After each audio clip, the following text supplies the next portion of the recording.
روایات، کپڑے پہننے، کھانا بنانے، کھانا کھانے کا طریقہ، تہوار منانے کا طریقہ، ہر چیز شامل ہے۔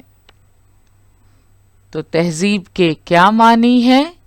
مختلف فنون، مہارتوں اور روایات کا کئی نسلوں سے ملنے والا علم، اور اس علم کی بدولت وجود میں آنے والی طرز زندگی ہی تہذیب ہے۔ تہذیب کے معنی سمجھنے کے بعد اب ہم دریاؤں کی، وادیوں کی شہری تہذیب کے متعلق معلومات حاصل کریں گے۔ اب ہم دریاؤں کی وادیوں میں پروان چڑھنے والی مختلف شہری تہذیبوں کا مطالعہ کریں گے، مگر یہاں ایک بات غور کرنے والی ہے۔ انسان نے دریاؤں کے کنارے ہی کیوں بستیاں بسائیں؟ مختلف شہری تہذیبیں دریاؤں کی وادیوں میں ہی کیوں پروان چڑھیں؟ آئیے معلوم کرنے کی کوشش کرتے ہیں۔ پتھر کے جدید زمانے کی تہذیب زراعت پر انحصار کرنے والی زندگی پر مبنی تھی۔ کھیتی کی پیداوار اچھی ہونے کے لیے زرخیز زمین اور سال بھر آبپاشی کی ضرورت ہوتی ہے۔ مسکن سے گاؤں بستیاں، اس سبق میں ہم پڑھ چکے ہیں کہ کھیتی باڑی کی ابتدا پتھر کے جدید زمانے کی تہذیب کی خصوصیت ہے۔ طویل عرصے تک کے لیے کافی ہونے والے اناج کا انتظام کھیتی باڑی کے ذریعے ممکن ہو گیا۔ اس لیے اس دور میں مستقل طور پر شکار کرنے کی ضرورت باقی نہیں رہی۔ اس وجہ سے مسلسل بھٹکنے کی ضرورت بھی نہیں رہی۔ اس کے علاوہ کھیتی باڑی کے کاموں کی نوعیت کی وجہ سے انہیں ایک ہی مقام پر رہنا ضروری ہو گیا۔ تو پتھر کے جدید زمانے کی تہذیب زراعت پر انحصار کرنے والی زندگی پر مبنی تھی۔ کھیتی کی پیداوار اچھی ہونے کے لیے زرخیز زمین اور سال بھر آبپاشی کی ضرورت ہوتی ہے۔ فطری طور پر پتھر کے جدید زمانے کے انسان نے دریاؤں کے کنارے بستیاں بسائیں۔ دریاؤں کی وادیوں میں پتھر کے جدید زمانے کی تہذیب پروان چڑھی۔ دریاؤں کی وادیوں میں پتھر کے جدید زمانے کی تہذیب پروان چڑھنے کی کیا وجوہات ہیں؟ کھیتی کی پیداوار اچھی ہونے کے لیے زرخیز زمین اور سال بھر آب پاشی کی ضرورت ہوتی ہے۔ اچھی فصل کے لیے زمین کا زرخیز ہونا، فصلوں کو پانی ملنا بہت ضروری ہے۔ تو کھیتی کی پیداوار اچھی ہونے کے لیے زرخیز زمین اور سال بھر آبپاشی کی ضرورت ہوتی ہے۔ اسی لیے پتھر کے جدید زمانے کے انسان نے دریاؤں کے کنارے بستیاں بسائیں تاکہ زرخیز زمین ملے اور کھیتوں تک پانی پہنچانا بھی آسان ہو۔ اس طرح دریاؤں کی وادیوں میں پتھر کے جدید زمانے کی تہذیب پروان چڑھی۔ مختلف مہارتوں کے ذریعے پیداوار میں اضافہ، پہیے کا استعمال، تجارت کی ترقی اور خوشحالی، ترقی یافتہ رسم الخط کا استعمال وغیرہ، ان باتوں کی وجہ سے پتھر کے جدید زمانے کی تہذیب سے شہری تہذیب وجود میں آئی۔ مستقل زندگی کی ابتدا، اس سبق میں ہم پڑھ چکے ہیں کہ کھیتی باڑی کی وجہ سے گروہ کے تمام لوگوں کی ضروریات کی تکمیل کے بعد بھی باقی بچ جائے اتنا اناج ملنے لگا۔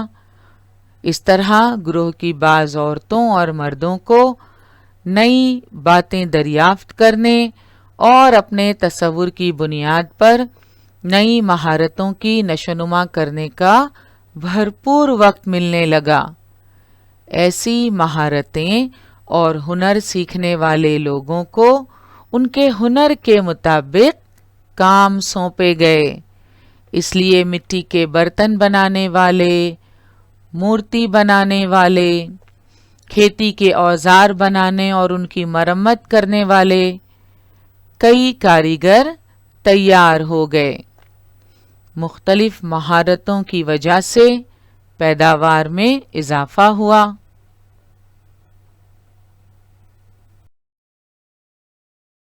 تانبے کے زمانے میں ایک اہم ترین دریافت ہوئی اور وہ دریافت تھی پہیے کی دریافت۔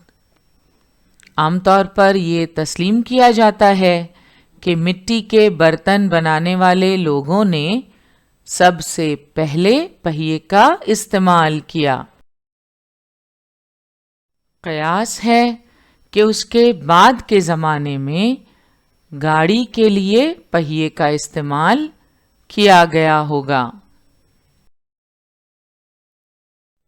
مختلف وجوہات کی بنا پر تجارت کے پھلنے پھولنے میں بڑی مدد ملی، تجارت کی ترقی ہوئی اور اس طرح لوگوں کی زندگی میں خوشحالی آئی۔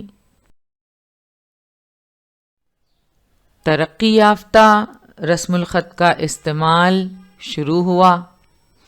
رسم الخط یعنی طرز تحریر، تحریر کرنے کا طریقہ، لکھنے کا طریقہ۔ پچھلے سیشن میں ہم آپ کو اس کے متعلق بتا چکے ہیں۔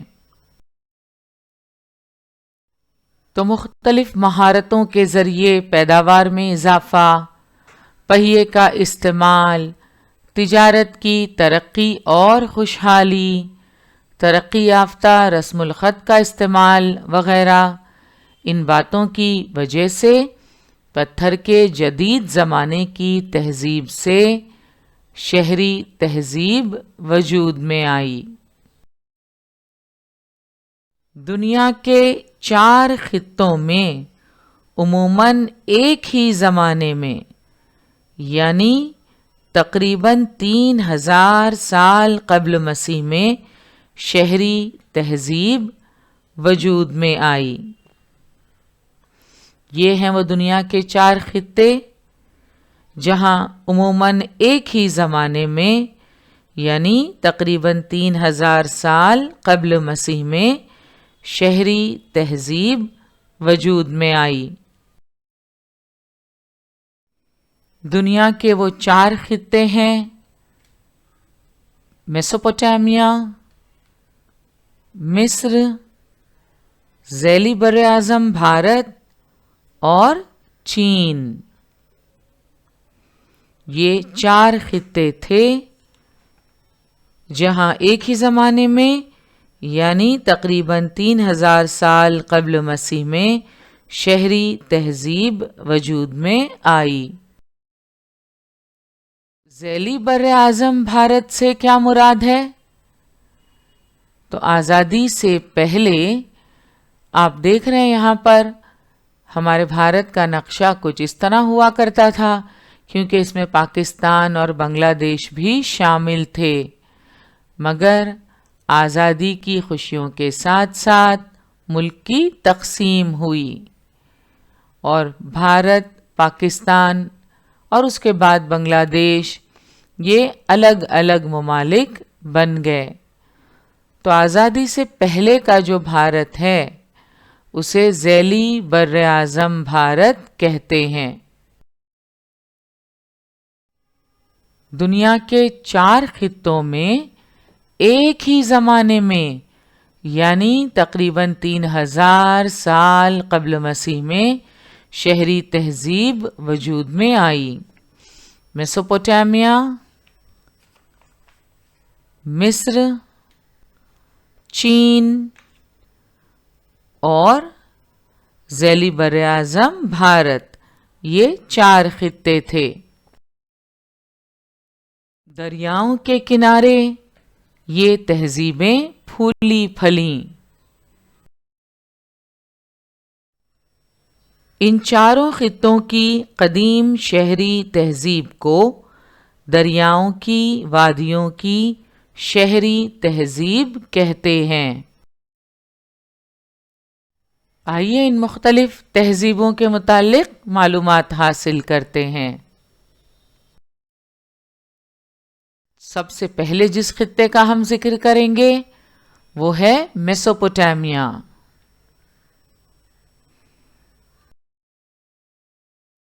میسوپوٹیمیا کسی ملک کا نہیں بلکہ ایک خطے یا علاقے کا نام ہے۔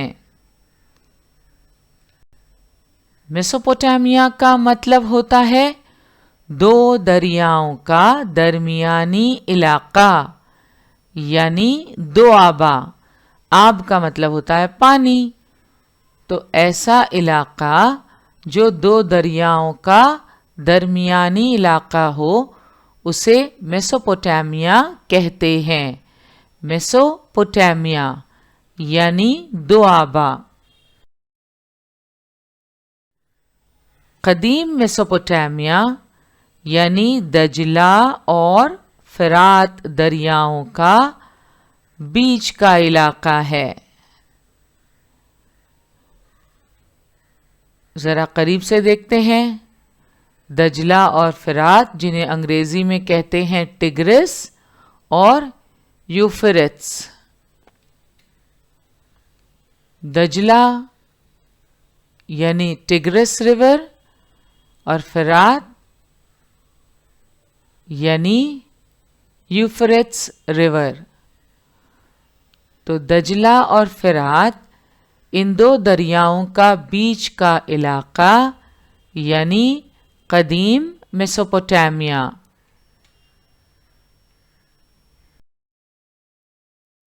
یہ دونوں دریا بالخصوص ترکستان، سیریا اور عراق ممالک سے بہتے ہیں۔ میسوپوٹیمیا میں عروق اور نپر جیسے قدیم شہر تھے۔ نقشے میں دیکھتے ہیں یہ شہر کہاں واقع ہیں۔ یہ ہے عروق اور نپر۔ ان قدیم شہروں کی تہذیب انتہائی ترقی یافتہ تھی۔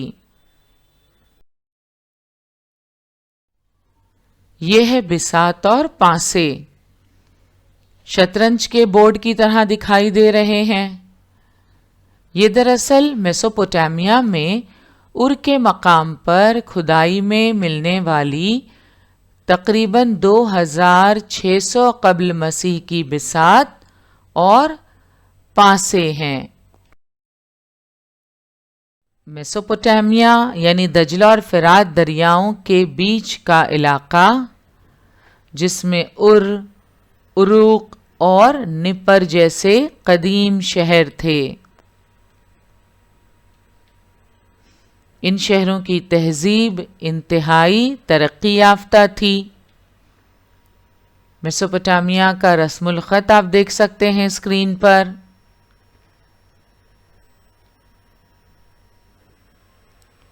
یہ ہے دریاؤں کی وادیوں کی شہری تہذیب، میسوپوٹیمین سویلائزیشن۔